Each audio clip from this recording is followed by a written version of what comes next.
What led you to this decision? Well, it's really the meeting of an opportunity for my professional career with kind of a refocusing of my priorities in my non-professional life, which of course is my family.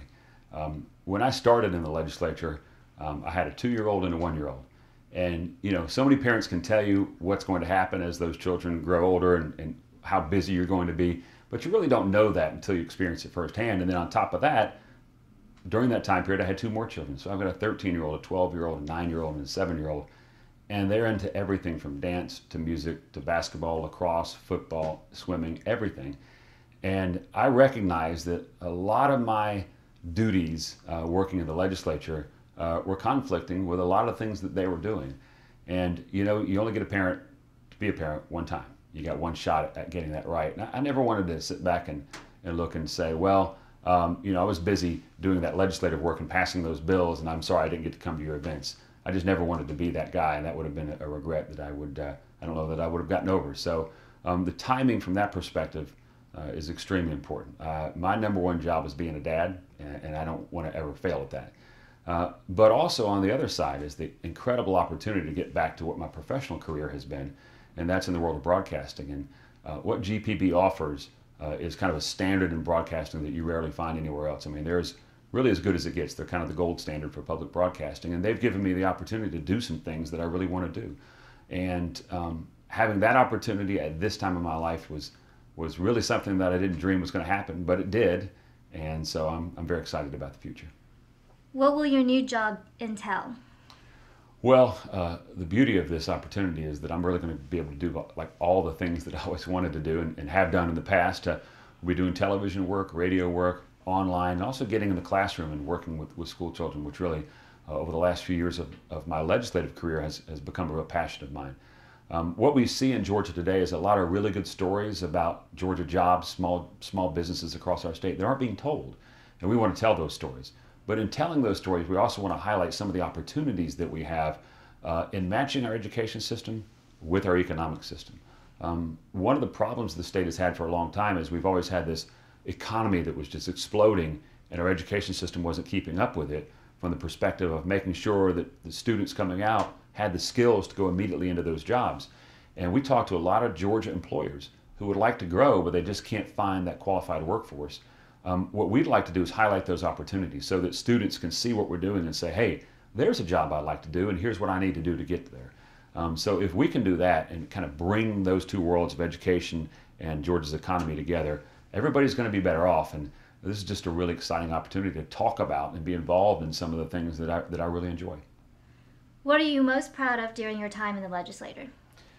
Well, when I came into the legislature, I kind of had some personal things that I wanted to accomplish, but kind of a personal standard that I tried to uphold, and I think I was able to do it over 10 years, and I really was only able to do it because of the incredible support that I had back in my district, and that is I never had to marginalize myself, and I never had to back away from an issue because it was controversial.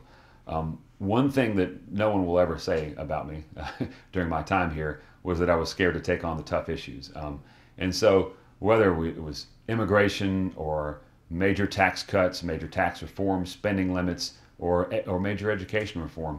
I mean, these are all things that I tackled willingly, and did so, I hope, from a position of explaining what I thought was a better path for our state, and not really worrying about the consequences of taking on some really big issues. So, we passed things, and I say that we because, no one does this alone, but small bills like creating Georgia's first website so that they could see how all of government operates with open.ga.gov, and authored that bill many years ago. Now thousands and thousands of people go there to look and see how we're spending their money, and that's a good thing. To a dogfighting bill that made Georgia one of the leaders in preventing that heinous crime of dogfighting. And then on the other end of the scale, some really big items like eliminating the state portion of the property tax, eliminating the sales tax on energy, and eliminating the income tax for seniors on about 90% of the seniors across Georgia, and some of the spending limits we were able to put in place. And then, of course, the thing I'm most proud of is the education reform. Future. We know one thing is for certain. We know one thing is for certain. Education is the great equalizer. In this country, it doesn't matter where you come from. If you have an education, you can succeed. And all of us here today are united on this single issue of making sure our children Georgia children had the greatest possible opportunity at a world-class education.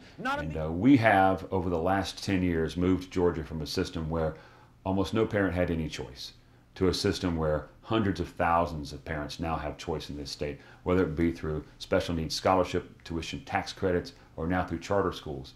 And I would say that area in opening up a world of opportunity for children in education is the thing that I will look back on and be the most proud of, because I think, you get into this business and you want to change lives in a very positive way.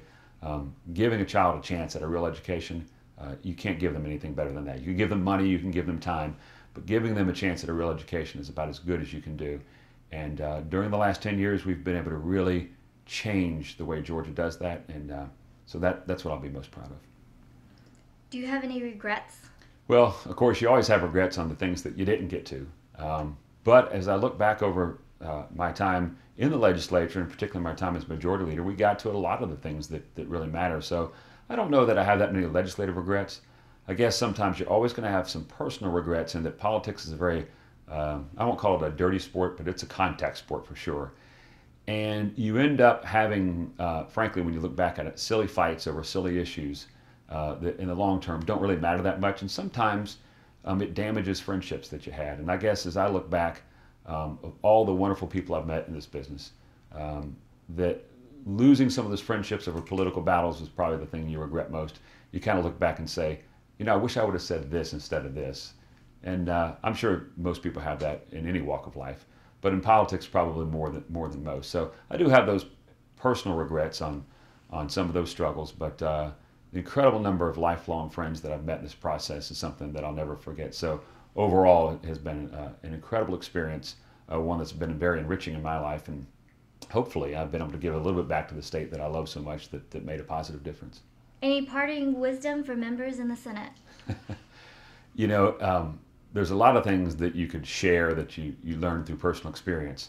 I don't know that I have a whole lot that they don't already know, but I do know for young legislators or those just getting into politics, that one of the best things they can ever do is kind of look at every issue that they tackle, every vote that they take, with the notion that the very people they're representing are looking over their shoulder watching them do it.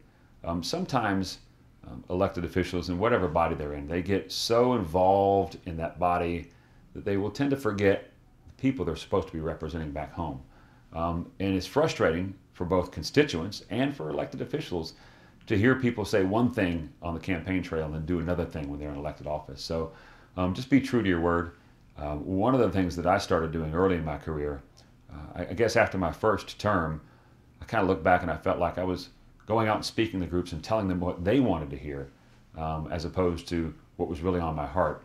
And so I kind of made a conscious decision after that first term that from that point forward, it didn't matter what group I was going to talk to. I was going to tell them what I thought, because that's what they were there to hear, and I wanted to hear their thoughts as well. But I was never going to tell one group one story and another group a different story, because first of all, it's very difficult to keep up with if you do that. But I could go home each night knowing that I had been true to myself.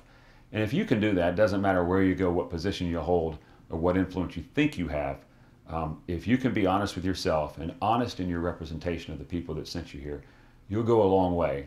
And you'll be very happy about doing it. And you won't have, as I indicated earlier, any real legislative regrets.